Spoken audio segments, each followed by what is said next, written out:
Hello, everybody. This is Pastor Miguel. I had the opportunity to actually see the movie, The Ritual, and compare it to other movies that have come out last year. I think The Pope's Exorcist, or 2 years ago. I can't remember, but I did a video on that, and I did a video on Nefarious and other movies related to exorcism, including the movie that came out on Netflix called The Deliverance.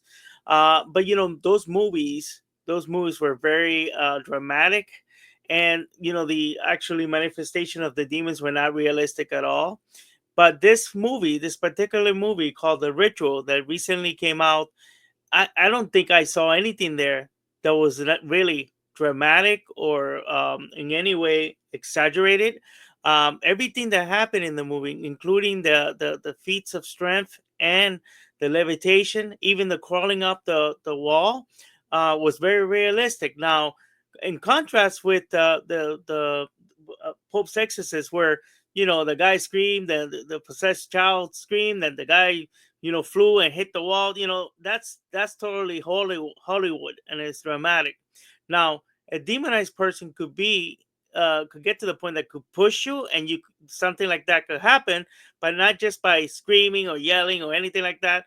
But this movie, The Ritual, was very realistic, and in addition to that, there's a few things that the priest did that is very realistic, and I'll explain to you what it is.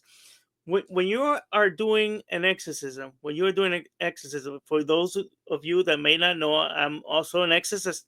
I'm a Protestant exorcist, and I'll talk to you a little bit about exorcism at the end. But we see that the priest was saying we can't rest. We got to keep going because otherwise something's going to happen to the person. And they're talking about the girl, of course, because she was dehydrated, she wasn't eating, and in addition to that, she had a lot of wounds in her body, and things like that.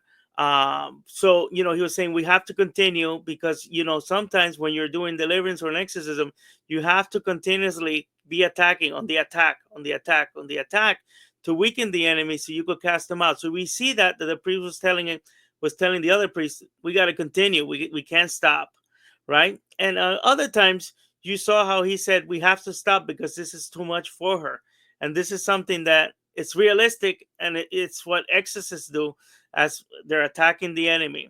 So the movie The Ritual is very realistic. It's not dramatic like some of the other movies that you see. It may be boring to some people, but this is what we deal with day to day. And I told a fellow exorcist friend of mine that this is another day at the office. This is the things we deal with. And like you know uh, there's a lot of TikTok videos there out there talking about the Roman Catholic Church is the only one who could cast out demons out of people.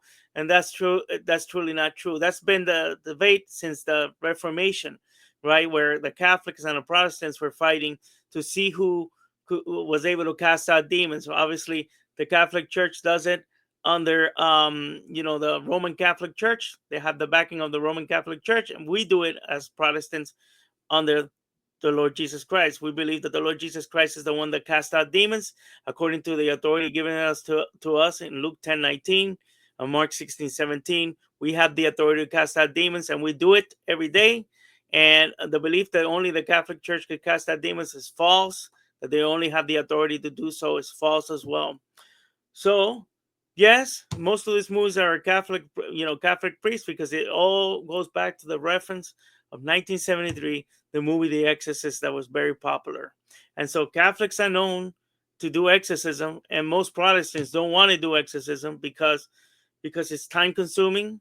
It takes a lot of work to get somebody free, and there's only a few of us that take on the task to be able to do that. So I'm asking you to, if you like this video, give it a thumbs up, subscribe to our channel, leave a comment below. I love to hear from you, and God bless you guys. And do I recommend you going to see this movie? That's up to you. If you want to find out more about what happens in exorcism, this is probably a good way to find out. But I suggest that you don't go see horror movies. Honestly, I don't. But if you really want to see what an exorcism looks like, rent or get the movie. You could go on YouTube and get the movie. The Pope, no, not the Pope. I think it's The Devil and Father Amorth by William Friedkin. That's a documentary that shows a real exorcism and some of the things that we see during ministry. Obviously, in that video, you don't see levitation or you don't see acts of strength, but you see somebody who's really demonized and multiple voices coming out of their body. Okay, God bless you guys. Talk to you soon. I hope you enjoyed this review, and remember, God bless you.